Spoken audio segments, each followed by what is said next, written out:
Hey guys, welcome to my channel Piku blogs. तो जैसा कि आपने मेरा get ready with me Teej का वीडियो देखा होगा और अभी मैं आपको दिखाऊंगी कि तीज की पूजा करते कैसे हैं। जैसा कि आपको पता है आज है हरतालिका तीज और मेरा निर्जला फास्ट है फॉर माय हस्बैंड। सो ये मैं यहाँ पूजा स्टार्ट कर दी हूँ। तो मैं एक्चुअली फ़ोटो लेकर आई थी शंकर पार्वती जी का पूजा करने के लिए, क्योंकि यहाँ पे वो मूर्ति मिलती नहीं है वैसे मिट्टी की जो यूजुअली बनारस में मिलती है, क्योंकि मेरी मॉम करती थी वहाँ पे। तो यहाँ मैं संकल्प ले रही हूँ। संकल्प में मैंने पान सुपारी, दक्षिणा एंड चावल और रोली डाल के ली है और मैं पूजा कर रही हूँ। उसके संकल्प ले लेके मैं बहुत अच्छे से पूजा करूँगी, सारी चीज़ें अच्छे से करूँगी। और यहाँ मैंने भगवान जी को माला वगैरह पहनाई। माला बहुत बड़ी थी तो मैंने उसको छोटा कर लिया कि फ़ोटो के अकॉर्डिंग वो फिट बैठ जाए।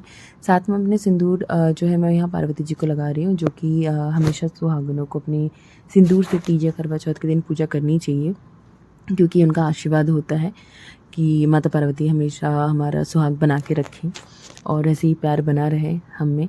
तो इसलिए मैं ये चीज़ हमेशा यूज़ करती हूँ। साथ ही मैंने रोज़ का फूल भी अर्पण किया है भगवान जी का, कि रोज़ आज से आपको पता है कि ये प्यार का प्रतीक होता है। और यहाँ पे मैं एक्चुअली बोल रही थी जल्दी जल्दी रेडी हो जाओ, पूजा करने में लेट हो रहा है। एंड फिर यहाँ मैं बेलपत्र अर्पित कर रही हूँ शंकर जी को। हमेशा बेलपत्र की डंडी तोड़ के ही उन्हें चढ़ानी चाहिए, मोटी डंडी हटा देनी चाहिए। इसके बाद से मैंने हरतालिका तीज व्रत की कथा सुनी और पढ़ी। उसके बाद मेरी पूजा संपन्न हुई एंड फाइनली फिर मैं सब कुछ अर्पण करने के बाद, चढ़ाने के बाद मिठाई, फूल, फल, सारी चीज़ें मैंने चढ़ा दी अच्छे से। पाठ वाठ कर लिया, सब कुछ कर लिया। और फिर उसके बाद जल अर्पण करते हैं, जैसे आप भोग लगाते हैं शंकर जी का, तो जल चढ़ाना बहुत ज़रूरी होता है। तो यहाँ मैंने जल चढ़ा दिया और अब मैं वेट कर रही हूँ कि मैं जल्दी से आए तो मैं फिर आगे की पूजा स्टार्ट करूँ।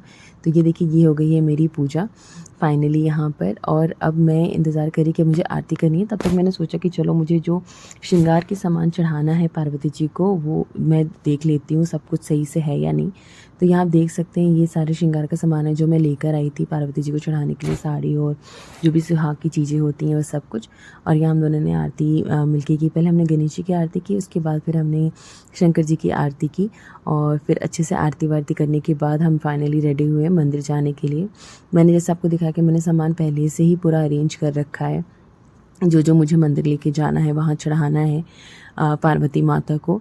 हर एक सुहागन को सुहाग के त्यौहार पे हमेशा ये ध्यान रखना चाहिए कि जो भी सुहाग की चीज़ें होती हैं वो आप ज़रूर दान करो और मंदिर में चढ़ाओ या पार्वती जी को चढ़ाओ, वो बहुत ही शुभ माना जाता है। तो मैंने पूरी लिस्ट बना ली थी कि मुझे क्या क्या चढ़ाना है, कैसे कैसे करना है। तो इस हिसाब से मैंने पूरी तैयारी करके रखी थी। एंड फाइनली हम दोनों ने अच्छे से आरती करने के बाद हाथ वाथ जोड़े, सब कुछ अच्छे से किया।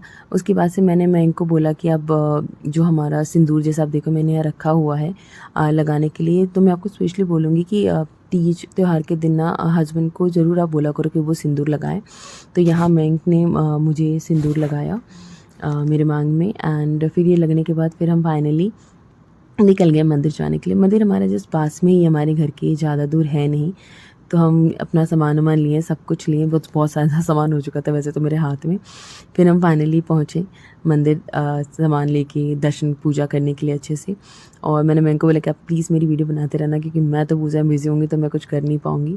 और यही मंदिर है और ये काफ़ी बड़ा मंदिर है यहाँ पे। तो मैं हमेशा यहीं आती हूँ जब भी मुझे शंकर जी की पूजा करनी होती है।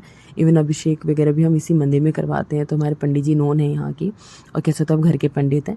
और ये देखिए, ये है शिवलिंग जहाँ मैं पूजा करने आई हुई हूँ। तो ये यहाँ पर मैं पहले जल अर्पण करूँगी। तो पहले भोलेनाथ को जल अर्पण नहीं करते हैं, हमेशा उनकी ये जो परिक्रमा बनी होती है, मुझे एग्जैक्टली नाम नहीं पता उसका, वहाँ पे जल चढ़ाया जाता है कार्तिकेय गणेश जी को, फिर सुंदरी को। उसके बाद फिर भोलेनाथ को जल अर्पण करना चाहिए, ये एक विधि होती है। इसके बाद ये मैं साड़ी लेकर आई थी पार्वती जी को चढ़ाने के लिए। तो यहाँ मैंने पार्वती जी को पहले साड़ी उड़ाई। उसके बाद जो भी श्रृंगार और फल, मिठाई, पैसे जो भी मैं लेकर आई थी चढ़ाने के लिए, मैंने सब कुछ उन्हें अर्पण किया और प्रार्थना की कि इसी तरह से मेरा सुहाग बना रहे और मैं हमेशा ये तीज की पूजा करती रहूँ। और मैंने ये सारा चीज़ देने के बाद फिर मैंने अपने सिंदूरदानी से पार्वती जी को भी सिंदूर लगाया और सेम वही सिंदूर मैंने अपने मांग में भी लगाया उनके आशीर्वाद के रूप में। एंड सब कुछ चढ़ाने के बाद फिर जनेऊ का बारी है कि तो जनेऊ मैंने लेकर आई थी, तो शंकर जी को और गणेश जी को मैंने जनेऊ पहनाया। वहाँ पे, क्योंकि पूजा का प्रोसेस होता है तो आप पूजा कर रहे हो तो पूरे विधि के साथ करना चाहिए। तो ये सब करने के बाद फिर मैं मौली लेकर आई थी। पहले तो मैंने फूल वगैरह सबको माला वाला अर्पण की, फिर मैं मौली लेकर आई जिसे आप रक्षा सूत्र भी बोलते हैं। तो आपने देखा होगा काफ़ी लोग होते हैं जो शंकर पार्वती जी को धागे से बांधते हैं, तो ये ज़रूर बांधना चाहिए। उनको कहते हैं आपस में गांठ जोड़नी, तो ये गांठ ज़रूर ही जोड़ो आप भी अगर आप पूजा कर रहे हो शंकर पार्वती जी को। मैंने 7 बार जोड़ा था ये, क्योंकि 7 फेरे होते हैं, 7 वचन होते हैं, तो इसलिए मुझे था कि मैं 7 बार ही जोड़ूंगी। उसके बाद मैंने फिर फाइनली आरती की, अच्छे से पूजा की हम दोनों ने मिलके। फिर बाकी मंदिर के दर्शन किए तो उसकी वीडियो नहीं बना पाई हूँ, मैंने सिर्फ इसी की वीडियो मैं बना पाई। उसके बाद फिर पंडित जी आ गए थे तो हम पंडित के साथ अदर पूजा में बिज़ी हो गए थे, तो हमें बिल्कुल ध्यान नहीं रहा कि हमें वीडियो बनानी है। एंड यहाँ मैं भोलेनाथ को जगा रही कि उठ जाओ, मुझे आशीर्वाद दे दो, आज मैं पूजा करने आई हूँ आपके पास और मेरा फास्ट भी है। तो फाइनली हम लोग पूजा वूजा करके मंदिर से प्रसाद लेकर पंडित जी से सब कुछ करके वहाँ से निकले। अच्छे से हमने बहुत अच्छे से पूजा की और फिर मैं घर पर आई। तो घर पर आकर मैंने मैं इनको पहले टीका किया, मिठाई खिलाई, उसके बाद से उनके पैर छुए। तो जब मैं इनका पैर छूती हूँ बहुत खुश हो जाते हैं, तो मैंने आज इनके पैर छू लिए एंड फिर उन्होंने आशीर्वाद दिया। एंड देन उसके बाद मेरी ये देखो आप ईद मिलाई चल रही है। फिर मैं सुबह 4 बजे उठी थी, नहा धोकर मैंने सुबह की पूजा की, मैंने हलवा बनाया भोग के लिए, वही प्रसाद चढ़ाया और खाया भी। And stay tuned for more videos. Thank you for liking.